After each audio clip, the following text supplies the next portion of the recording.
notato che circa il 60% di voi che guardate i miei video non si è ancora iscritto al canale, quindi mi raccomando, iscrivetevi. Il tempio che vedete alle mie spalle è il simbolo della nazione dove mi trovo in questo momento.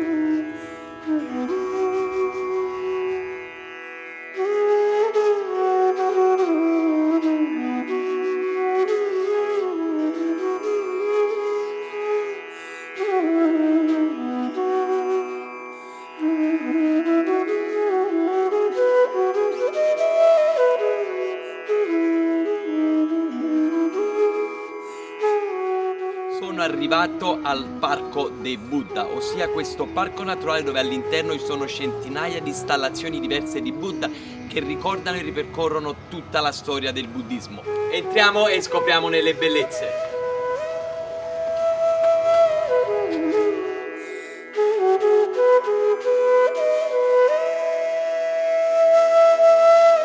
Entrati all'interno di questa installazione gigante troviamo vari piani dove all'interno di varie grotte si nascondono centinaia di statue di Buddha. Adesso mi dirigo sempre più in alto attraverso queste scalette fatte tagliate sulla pietra che sono veramente piccoline.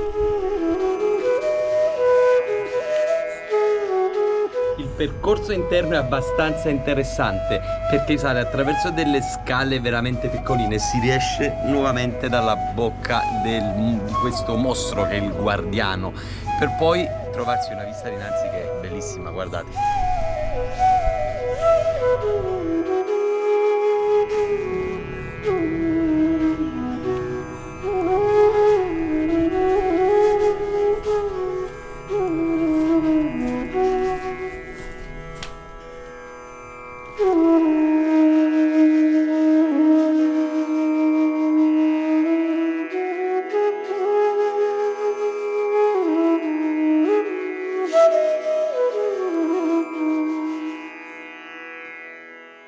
Finita la scoperta di questo bellissimo parco dei Buddha è arrivato il momento di ritornare verso Vientiane, ma sulla strada di ritorno mi fermerò in uno dei villaggi locali a provare un piatto a base di sticky rice, uno dei cibi tipici, quello che vi ho mostrato al Luang Prabang che veniva donato ai monaci durante la celebrazione mattutina. Proviamo un altro ristorante locale. Molto spesso non sembrano neanche ristoranti quando cammini per strada, ti trovi questi capannoni nel mezzo del nulla con persone che ti chiamano e ti vogliono offrire qualsiasi tipo di piatto, però non riesci a capirli. Questo è l'interno, sembrano più dei mercati locali, infatti sono delle strutture a chiuso con tanti ristoranti e dei tavolini in comune che le persone dividono per mangiare tutti quanti insieme. Mi sono appena seduto per provare uno dei piatti tipici locali. Il piatto si chiama lap e consiste in del manzo fritto con delle verdure locali e qui all'interno c'è il famosissimo sticky rice.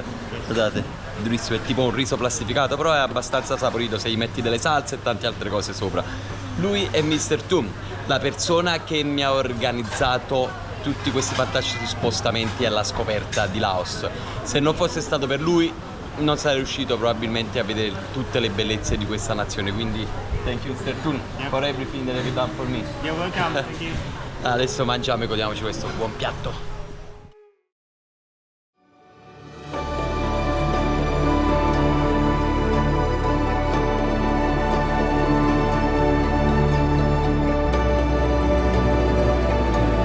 Come ultima città per l'ultimo giorno del mio viaggio a Laos sono arrivato in una città veramente bella che consiglio a tutti di visitare. Il nome è Van Vieng, si trova a 150 km da Vientiane, la capitale, ed è una piccola cittadina completamente circondata da queste montagne, da questi paesaggi drammatici che sono di una bellezza impressionante.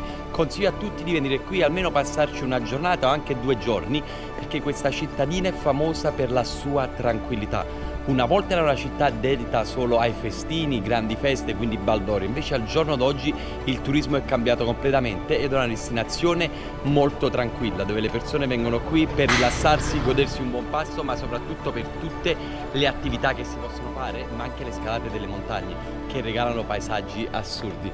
Andiamo a fare un giro, mi perdo per le stradine e vi farò vedere un po' questo posto.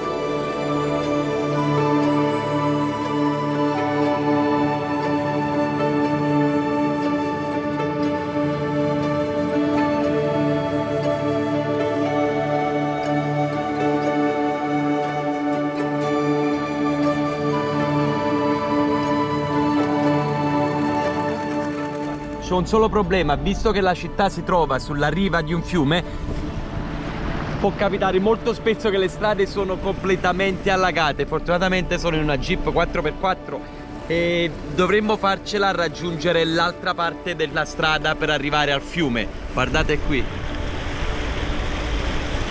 le strade sono completamente allagate. Ieri notte c'è stata una pioggia fortissima, quindi il fiume è straripato.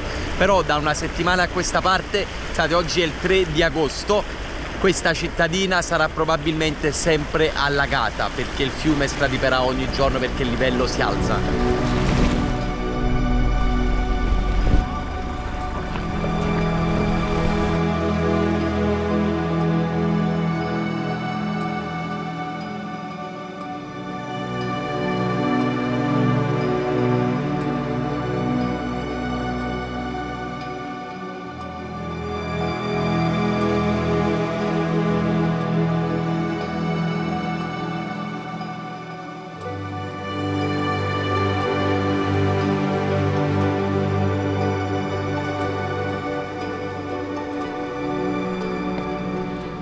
Circa 150 metri a salire attraverso questi scalini veramente piccoli tagliati all'interno della montagna e sono arrivato all'interno di alcune grotte. La temperatura è molto fredda e qui, dopo essere saliti, riscendiamo nuovamente verso il cuore della montagna. Vediamo un poco cosa ci aspetta all'interno.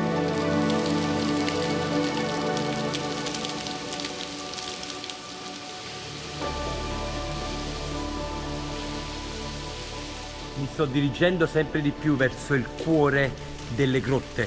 È bellissimo, ci sono aperture intorno dove scorre tutta l'acqua, perché l'acqua che cade al di sopra della montagna trova i suoi spazi e piano piano cade all'interno di queste grotte. Scendo sempre più giù e all'interno ci sta una delle statue del Buddha dormiente, ossia il Buddha steso sul lato. Andiamo, dirigiamoci sempre più giù. Queste esperienze fantastiche le trovate sempre solo sul canale di Lao Traveler, perché non ci sono tante persone folli che come me si introducono all'interno di una grotta senza nessuna guida, senza niente all'oscuro per conoscere le sue bellezze.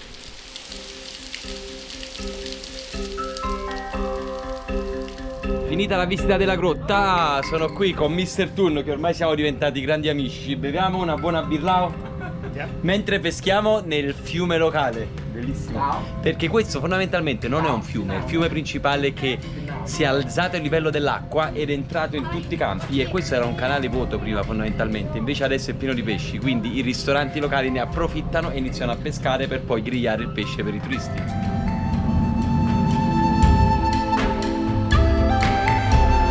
Un'altra fantastica avventura sul canale di Lao Travelers è volta al termine. Laos, una nazione che mi ha stupito con le sue bellezze naturali. Come sempre, se il video vi è piaciuto non dimenticate di lasciare un like, un commento, ma soprattutto iscrivetevi al canale per supportarmi nelle prossime avventure. Ciao a tutti ragazzi!